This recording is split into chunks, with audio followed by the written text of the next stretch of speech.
Dear students, Durga tutorial के online classes में आपका स्वागत है। आज से हम शुरू करने जा रहे हैं 10वीं कक्षा के लिए एक नया चैप्टर कार्बन और उसके यौगिक।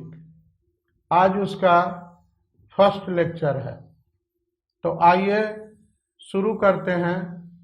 सबसे पहले हम कार्बन का परिचय प्राप्त करते हैं। कार्बन एक ठोस अधातु तत्व है। इसका रासायनिक संकेत C, परमाणु संख्या 6 एवं परमाणु द्रव्यमान 12.011 होता है। यह पृथ्वी पर 0.02% पाया जाता है तथा वायुमंडल में कार्बन डाइऑक्साइड जो पाया जाता है, जिसकी मात्रा 0.03% होती है, उसमें भी कार्बन मुख्य तत्व है। यह मुक्त अवस्था में हीरा, ग्रेफाइट तथा कोयले के रूप में पाया जाता है। संयुक्त अवस्था में यह खनिज के कार्बोनेट प्राकृतिक गैसों, मिट्टी, तेल तथा जीवों के शरीर में भी पाया जाता है। अब हम आगे बढ़ते हैं और जीवन शक्ति का सिद्धांत की बात करते हैं। 1815 ईस्वी में वर्जिलियस ने इस सिद्धांत का प्रतिपादन किया था, जिसके अनुसार जैव पदार्थों में उपस्थित एक अदृश्य शक्ति के प्रभाव से ही कार्बनिक यौगिकों की उत्पत्ति होती है। यानी कि वर्जिलियस का कहना था कि कार्बनिक यौगिक एक अदृश्य शक्ति के प्रभाव से बनते हैं। इन्हें मानव के द्वारा प्रयोगशाला में नहीं बनाया जा सकता है, लेकिन 1828 ईस्वी में वोहलर ने एक अकार्बनिक यौगिक अमोनियम साइनेट से कार्बनिक यौगिक यूरिया का निर्माण किया और जैव शक्ति के सिद्धांत को उसने गलत साबित कर दिया। आप स्क्रीन पर उस वैज्ञानिक का तस्वीर देख रहे हैं जिसका नाम है वोहलर, और वोहलर के सिद्धांत के बाद कार्बनिक यौगिकों के खोज में क्रांति आ गई और इसी खोज के बाद कार्बनिक यौगिकों की संख्या इतनी बढ़ी कि रसायन शास्त्र की एक अलग शाखा कार्बनिक रसायन का निर्माण करना पड़ा वैज्ञानिकों के द्वारा। इस तरह वोहलर ने कार्बनिक यौगिकों के ज्ञान को आगे बढ़ाने में बहुत बड़ा योगदान किया। अब हम चर्चा करेंगे कार्बन के गुणों की, तो आइए एक एक गुण पर विचार करते हैं। कार्बन के परमाणुओं में अन्य कार्बन के परमाणुओं के साथ आबंध बनाने की अद्वितीय क्षमता होती है, जिसके कारण कार्बन परमाणु अन्य कार्बन परमाणुओं से जुड़कर लंबी श्रृंखला वाले यौगिकों का निर्माण करता है। इस गुण को श्रृंखला गुण कहते हैं। यानी कि कार्बन श्रृंखला गुण प्रदर्शित करता है। श्रृंखला गुण का मतलब है कि कार्बन कार्बन परमाणु से जुड़कर श्रृंखला का निर्माण करते हैं। अब हम चलते हैं दूसरे गुण की ओर।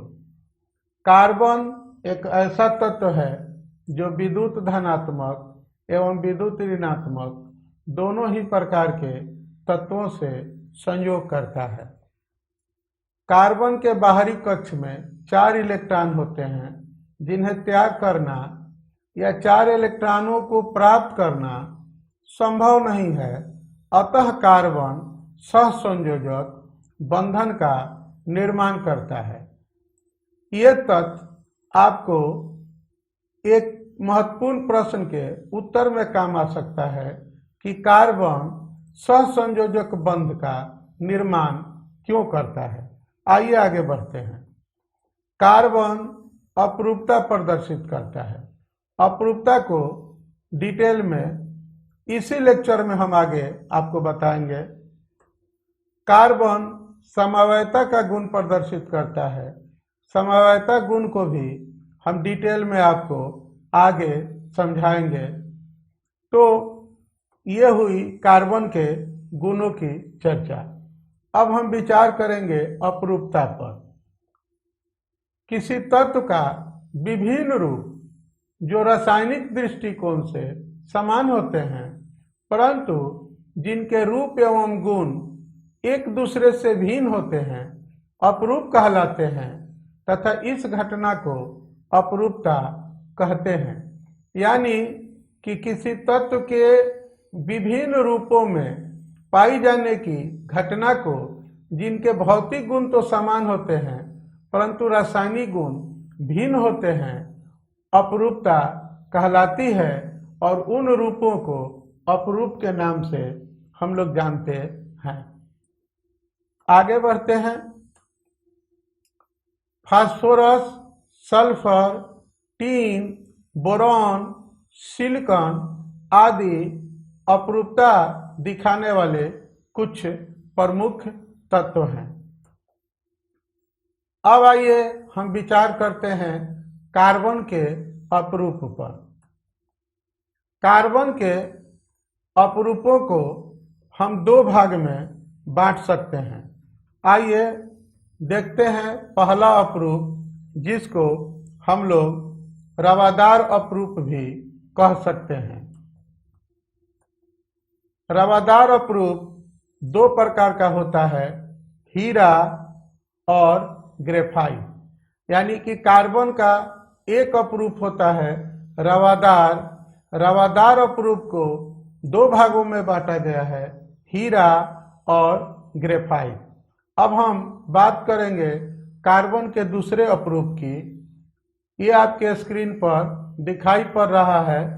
कार्बन के नीचे रवादार और बेरवादार, रवादार, हीरा और ग्रेफाइट।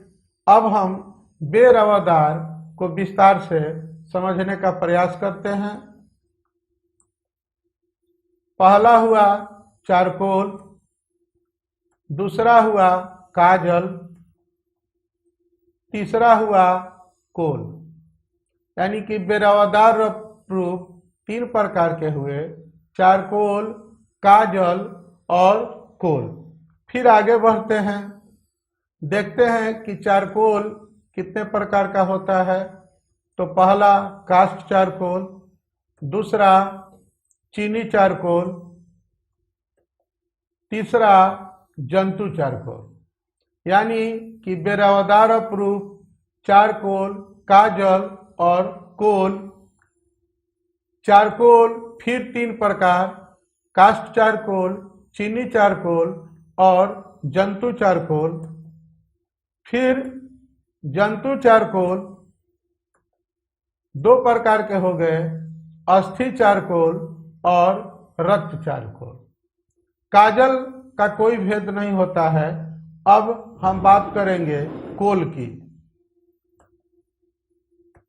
कोल को देखिए आप स्क्रीन पर, कोक और गैस कार्बन।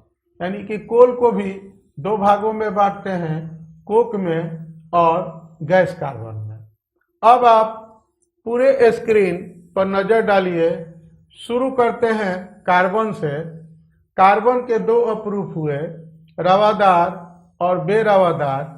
रवादार अपरूप हीरा और ग्रेफाइट, बेरवादार अपरूप चारकोल, काजल और कोल। चारकोल तीन प्रकार का, कास्ट चारकोल, चीनी चारकोल, जंतु चारकोल। जंतु चारकोल फिर दो प्रकार का, अस्थि चारकोल और रक्त चारकोल। कोल दो प्रकार का, कोक और गैस कार्बन। अब हम बात करेंगे कार्बन के दो अपरूप की, हम लोग यहाँ पर चर्चा करेंगे, हीरा की और ग्रेफाइट की। आइए हीरा के गुणों पर थोड़ा विचार करते हैं। तो जो प्राकृतिक हीरा होता है उसमें लगभग 99.5% कार्बन होता है। हीरे को इसके विभिन्न तलों के समानांतर बड़ी सफाई से तोड़ा या काटा जा सकता है, जिसे हीरे को तराशना कहते हैं। तराशे गए हीरे को जब पॉलिश किया जाता है तो इसमें अद्वितीय चमक उत्पन्न हो जाती है। सबसे अधिक कठोर पदार्थ होने के बावजूद भी यह आसानी से चटक जाता है। हीरा विद्युत तथा ताप का कुचालक होता है। यह अक्रियाशील पदार्थ है, यानी कि अभिक्रिया नहीं करता है। यह किसी भी द्रव में नहीं घुलता है। इसकी संरचना चतुष्फलकीय होती है, जिसको रेगुलर टेट्राहेड्रल भी कहते हैं। अब हीरा के सभी गुणों पर एक बार फिर से विचार कर लेते हैं। प्राकृतिक हीरे में लगभग 99.5% कार्बन होता है। हीरे को इसके विभिन्न तलों के समानांतर बड़ी सफाई से तोड़ा या काटा जा सकता है, जिसे हीरे को तराशना कहते हैं। तराशे गए हीरे को जब पॉलिश किया जाता है तो इसमें अद्वितीय चमक उत्पन्न हो जाती है। सबसे अधिक कठोर पदार्थ होने के बावजूद भी यह आसानी से चटक जाता है। हीरा विद्युत और ताप का कुचालक होता है। यह अक्रियाशील पदार्थ है। यह किसी भी द्रव में नहीं घुलता है। इसकी संरचना चतुष्फलकीय होती है। अब देखिए आपके स्क्रीन पर हीरा का जो है एक अणु का फोटो दिखाया गया है, जिसमें 4 कार्बन परमाणु आपको नजर आ रहे हैं। जो आप हरा रंग का गोला देख रहे हैं वो 4 कार्बन परमाणु हैं, और एक कार्बन परमाणु जो बीच में लाल गोला आप देख रहे हैं उसे जुड़े हुए हैं। और आप ये जो हरा और लाल रंग डंडे में देख रहे हैं, इसमें यह साबित कर रहा है कि जो इलेक्ट्रॉनों की साझेदारी हुई है, सहसंयोजक बंध बना है, वह ये एक मुख्य बीच में जो कार्बन का परमाणु है उसका इलेक्ट्रॉन और उस हीरे का उस कार्बन परमाणु जो बाहर है उसके एक इलेक्ट्रॉन मिलकर एक बंध का निर्माण किए हैं। आगे बढ़ते हैं। आइए ग्रेफाइट के गुणों पर विचार करते हैं।